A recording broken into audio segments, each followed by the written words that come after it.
పారేశాం. దాన్ని ఏం చేయబడ్డానే ఎంతకాలం అప్పులు సప్పులు చేసిన తిప్పలేవో పంటలు కానీ ఏ రోజు నీ పొట్టి మీద రకాలు అడగలేదు కదే. భర్త మాటలు లెక్క చేయకుండా మీ ఇష్టం వచ్చినట్టు చేసేందుకు ఒక క్షణం కూడా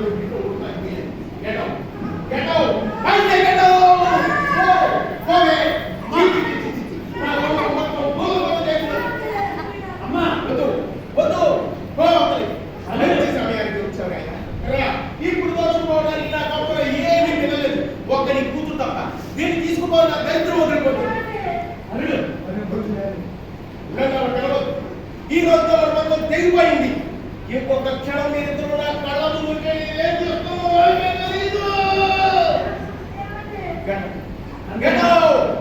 అంతేనా? అంతే అంతే అంతే వాటికి అంతే.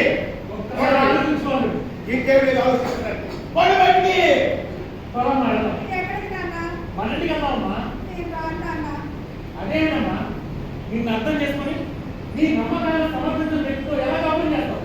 పద మనంటికి నేనే ఆయన అర్థం చేసుకోలేకపోయాను. నా మూడబట్టితో మూడ విశ్వాసంతో ఆయన నేను చాలా బాధ పెట్టాను. ఇక నుంచి ఆయన మాటే నాకు లేదు. ఆయన నా సర్వస్వం క్షమించండి.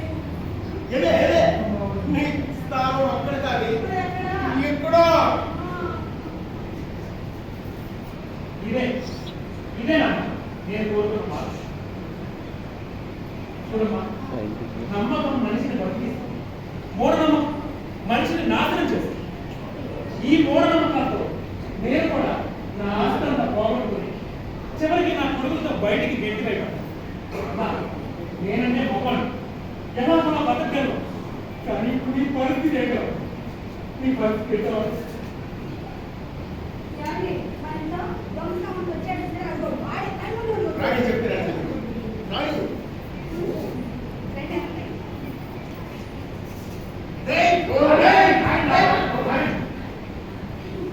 నా బాల్యమిత్రుడు నారాయణ అమ్మాయికి కలుగు కలిగించాలని చిన్న నాటకం. ఈ నాటకంలో ఒక పాత్ర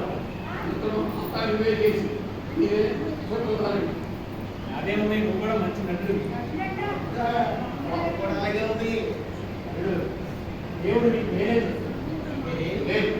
దేవుడు మీరే మాకు కీడు చేశారు. లేదు, అమ్మాయికి కనువిప్పు కలిగించాలని చిన్న నాటకం. ఇదిగో నీ పొలం కాదు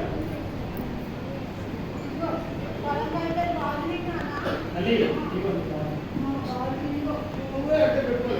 నారాయణ రెడ్డి ఆ నగ కూడా అమ్మాయికి ఇచ్చే అన్నీ అలంకరించుకో. అచ్చు లక్ష్మీదేవిలా ఉంటావు.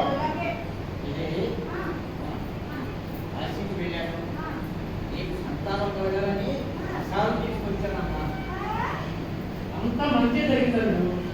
అంత మంచిది.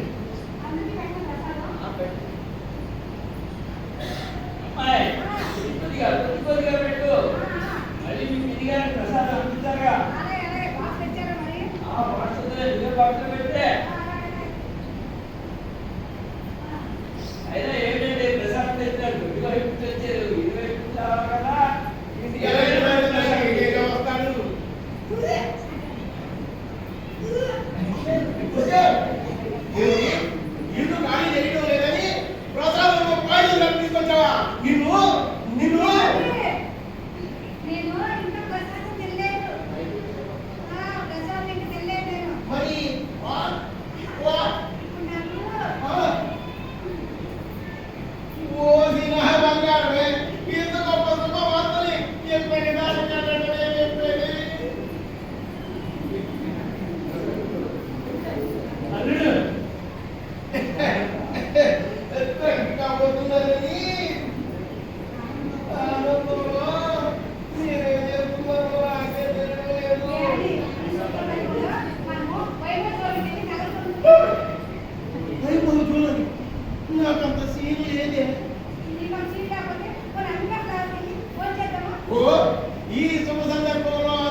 ఇలాంటి దొంగ సాగులు చేతికి చిక్కావనుకో